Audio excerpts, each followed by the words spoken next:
Can't you even prepare properly? Hurry up and serve the food. You're causing trouble for Mom. My husband, muttering angrily, left the kitchen with an additional bottle of wine in hand. Of course, he didn't show any sign of offering to help. I silently started cleaning up the broken plates. I've had enough. Why is it always me? What's wrong? At that moment, it seemed that my late-arriving father-in-law heard the sound of the broken plates and showed up in the kitchen. He looked surprised as he saw the many dishes laid out in the cooking area. So many. Did you make all of this by yourself? In response to my father-in-law's attitude, I sarcastically replied with a half-resigned tone. It's always like this. And I stood up, gathering the broken fragments of the plates. Seeing me like that, my father-in-law seemed at a loss for words. His expression of surprise turned into a look of anger, clearly noticing the difference from when we last met, an exhausted version of me. I'm going to ask my wife what she's thinking. You come too. With those words, my father-in-law took me to the living room. My name is Catherine Rose, 32 years old. I've been married to my husband, Mike, who is 3 years older than me, for almost a year now. Before I got married, I was an outpatient nurse at a small pediatric clinic, but I recently moved to a general hospital in the same city to improve my skills. It's been a year since we got married, so according to the general perception, we would still be considered newlyweds. However, we are living with my mother-in-law at in-law's house since the first day of our marriage. Since my father-in-law is working away from home, my mother-in-law is left alone, and my husband worries her, so he suggested that we should live with her. At first, I thought having more people living together would be reassuring. I believed that we could help and support each other during busy times. But that turned out to be a huge misconception, and I would soon come to realize that. Catherine, that's awful. It was the first time I experienced a night shift since changing jobs. After finishing work at the unfamiliar hours from midnight to 8:30 a.m. and returning home feeling exhausted, I was greeted by my mother-in-law's displeased remark. It was 9 a.m. in the morning. My husband had already left for work, probably while I was on the way home. However, this time of the day is when people in the neighborhood often pass by our house. Whether my mother-in-law knew it or not, she aggressively approached me with a loud voice that could be heard outside. You didn't even prepare breakfast for me. What's the meaning of this? Huh? Breakfast? Caught off guard by the sudden question, I pondered its meaning and became perplexed. Because I had prepared breakfast for both of us last night and left for work. So most likely, my husband ate my mother-in-law's portion as well. Even when I pointed that out, my mother-in-law insisted that I was deliberately trying to annoy her. In the end, I had to make breakfast for my mother-in-law again, rubbing my sleepy eyes. You're such an inflexible daughter-in-law, causing me trouble. While making me prepare breakfast again, my mother-in-law didn't utter a single word of gratitude. Rather, she would take a bite and start complaining, saying things like it's too flavorful or it's too salty. But I was feeling sleepy and my head was foggy, so I decided to ignore those complaints and just leave the room as quickly as possible to go to bed. However, my mother-in-law heartlessly stopped me. Hey, Catherine, where do you think you're going? There are still dishes to be cleaned. I'm sorry, mother-in-law. I just finished my night shift, could you please take care of the cleanup? Huh? What are you talking about? Cooking includes cleaning, you know, and I specifically left the cleaning and laundry for you to do. So, if you want to rest, do those chores first, okay? Then at least after I rest. Why are you so entitled? You're my daughter-in-law, right? Well, I'm not a monster, but it would be different if you had children. But you don't have any, right? I understand. It seemed like I wouldn't be allowed to rest just yet. I forced myself, feeling as heavy as lead, to complete the chores as instructed by my mother-in-law. Leave the household chores to me when you have children. That has been my mother-in-law's favorite phrase lately. And it subtly implies, still no children? I suppose it's because my husband is the only son, so the expectations for grandchildren are concentrated on me. The wife of my friend apparently got pregnant on their honeymoon. And another person I know is already a mother of 3. I envy them. I really want to see my grandchild soon. I don't need to be told. I want to conceive as soon as possible too. At the very least, if I do conceive, I'll be liberated from this unpleasant daily life. But it hasn't happened. I've been taking care of my body for the past year, tried supplements, and even visited a church for the blessings of fertility. I thought I had tried everything, but still. Finally, when I finished the tasks with great effort, I turned to my mother-in-law to say, I'm going to rest now. But before I could say anything, she smiled and said, Good job. It's time for your nap. I want pasta for lunch. In the end, I was able to go to bed only when the clock had long passed noon. Hey, darling. About our fertility treatment, the doctor at the clinic says they'd like us to come in together to properly develop a treatment plan. So, could you keep this coming Saturday free? One night, when my husband's overtime and my work shift didn't coincide, I told the results from my initial visit to the fertility specialist clinic to him. Even though it was my first visit, all I did was submit my basal body temperature chart, get a blood test, and have a brief consultation. Huh? That's the first I'm hearing about it. You told me to go to the hospital when I'm concerned about not being able to have children. I did say that, but why do I have to go too? I understand why my husband would have questions. Even though it's a different field, I initially believed that infertility treatment was something women should handle on their own. That's why I went alone for the first consultation. But there, the attending doctor explained to me that treatment requires the cooperation of both husband and wife. To achieve pregnancy, it's important to assess the normalcy of both the wife's and husband's reproductive functions.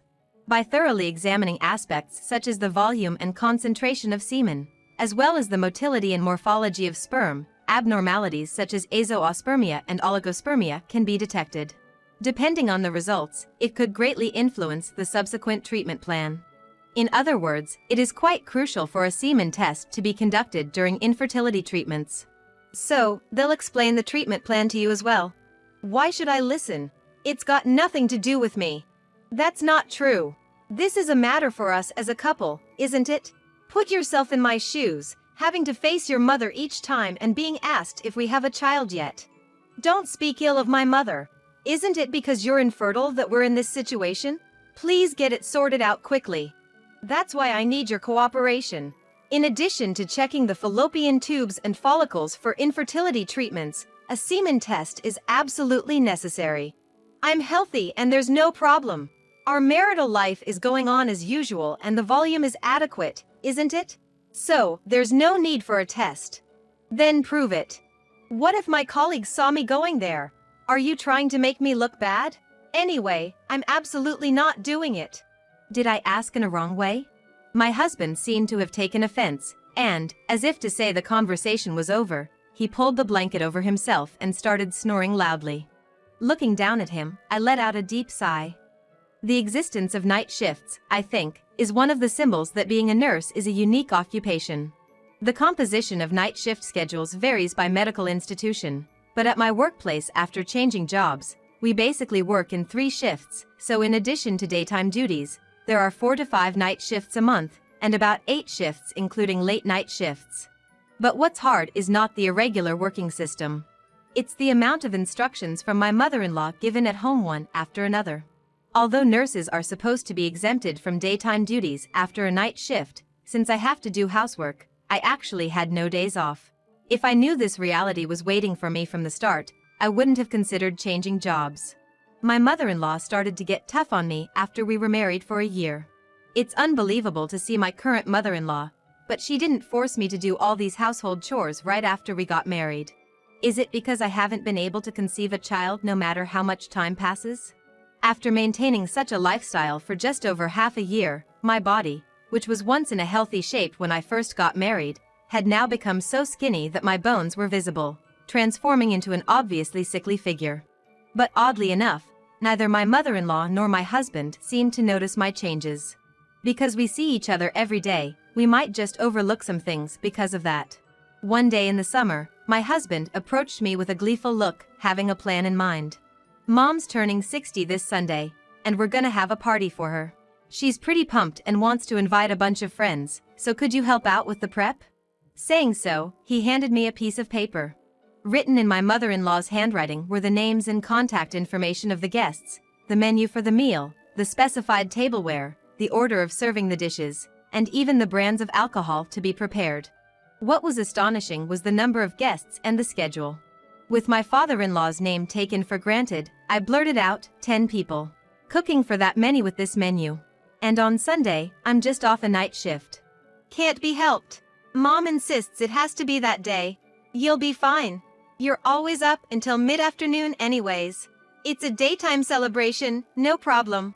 And with that, he left me standing there, shocked. I bet neither of them are gonna help. I thought, strangely certain of this amidst my stunned thoughts. The morning of the 60th birthday party arrived, and I staggered home, just off a night shift as usual. I began the household chores and party preparations as my mother-in-law instructed. Having done the laundry and cleaning the night before seemed to have helped, but some of the food that was supposed to be bought in advance had been eaten by husband, so I had to go shopping again.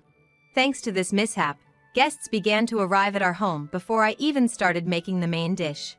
While my mother-in-law, all dressed up and full of energy, showed the guests around, I hurriedly prepared drinks, a few appetizers, and glasses. I'd managed to finish the main course while they were enjoying these. But time was already tight, yet I kept pushing myself. Yet, catching up once you've fallen behind is easier said than done. What are you doing, Catherine? You're slow. It seemed my mother-in-law had given some sort of instruction. Just when I was about to finish up the main dish, my husband came stomping into the kitchen. Looking at the scene of dishes still not served, he furrowed his brow. Not ready yet.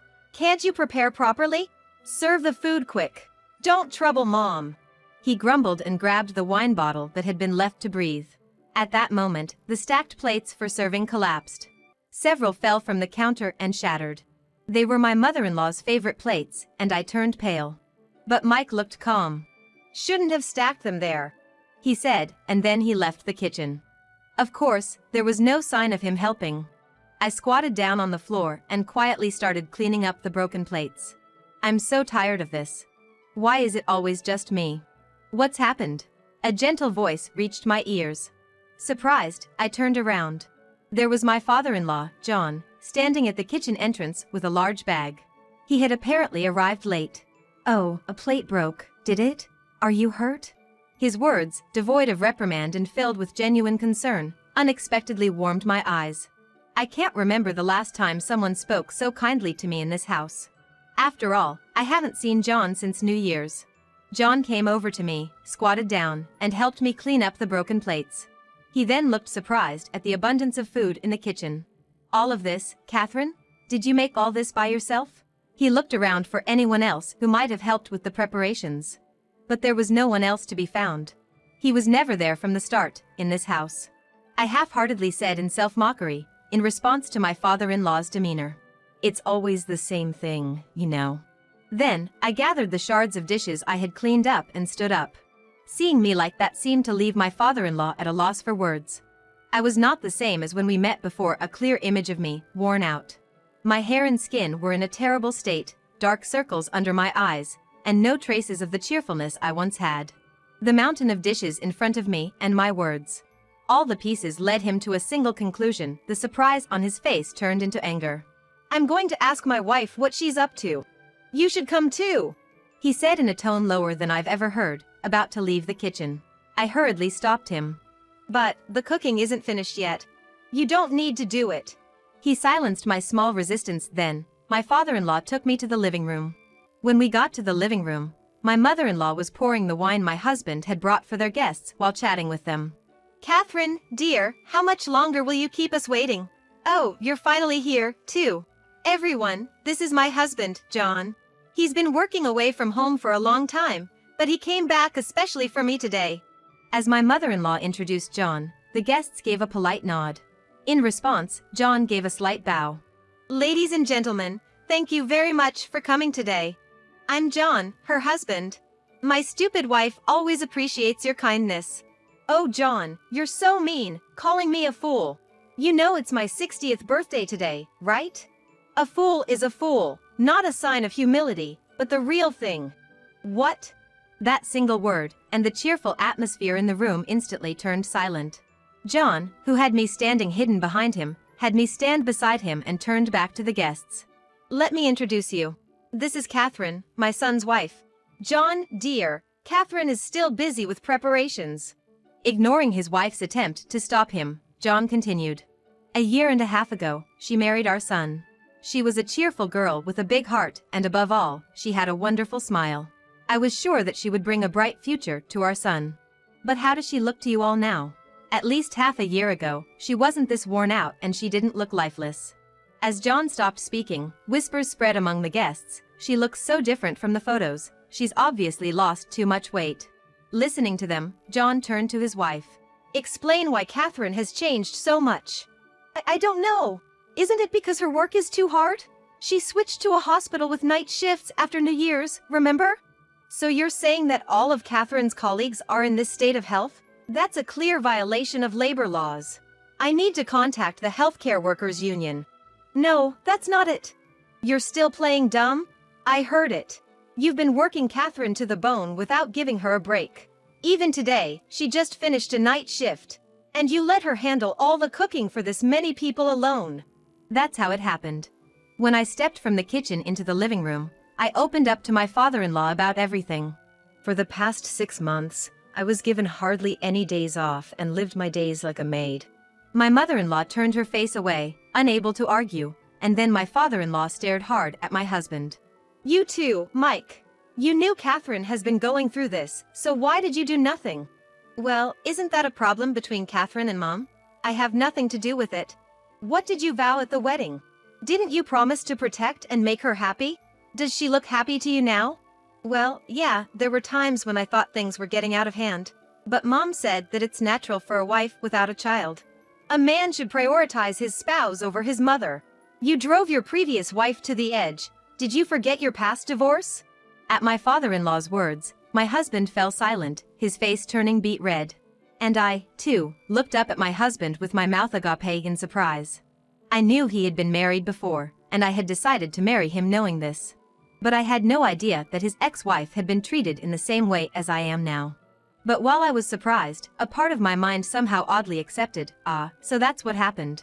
Let me tell you this, doing this much work is only natural for a daughter-in-law without children.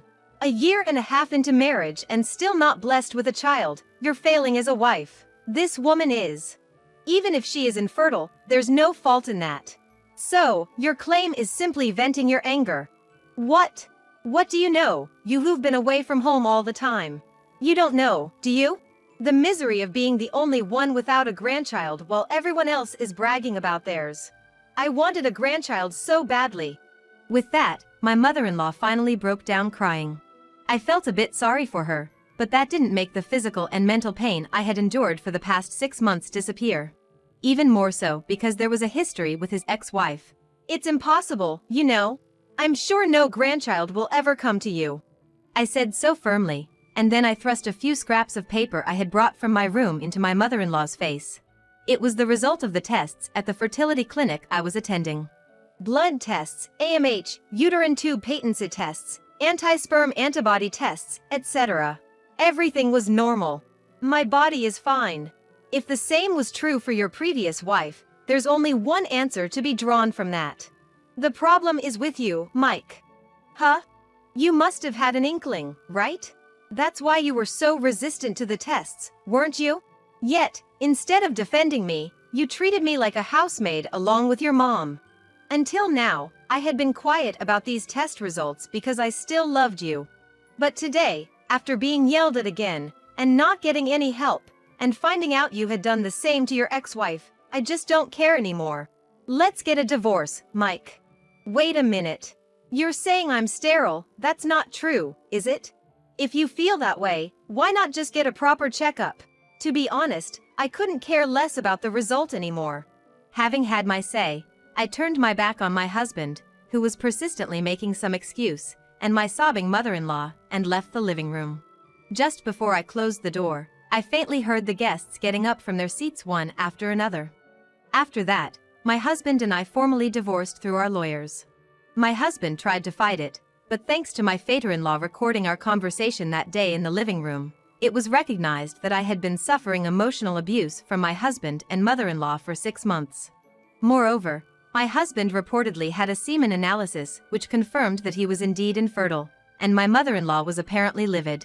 After the divorce proceedings between my husband and me concluded successfully, astonishingly, my former in-laws decided to divorce as well. According to my former father-in-law, I had hoped that Mike would reflect on his behavior towards his ex-wife and change, but it didn't happen. I received an apology from John for not realizing the situation sooner and not ensuring his son took a sperm test before we got married. A year later, according to a rumor, my former mother-in-law, who was kicked out of her ex-husband's house, is now living in a public housing complex in the same city with my ex-husband. And she's apparently been cut off from her former friends. Moreover, the rumors spread through those friends, and now my ex-husband is reportedly having a tough time at his workplace. I was then introduced to a man by John, and after 6 months of dating, we got married. This man is a subordinate of John's, whom he highly trusts. Now, we are living happily together.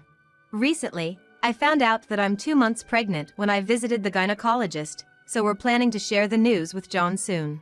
After all, he is the matchmaker for us and the person who saved me from a difficult situation.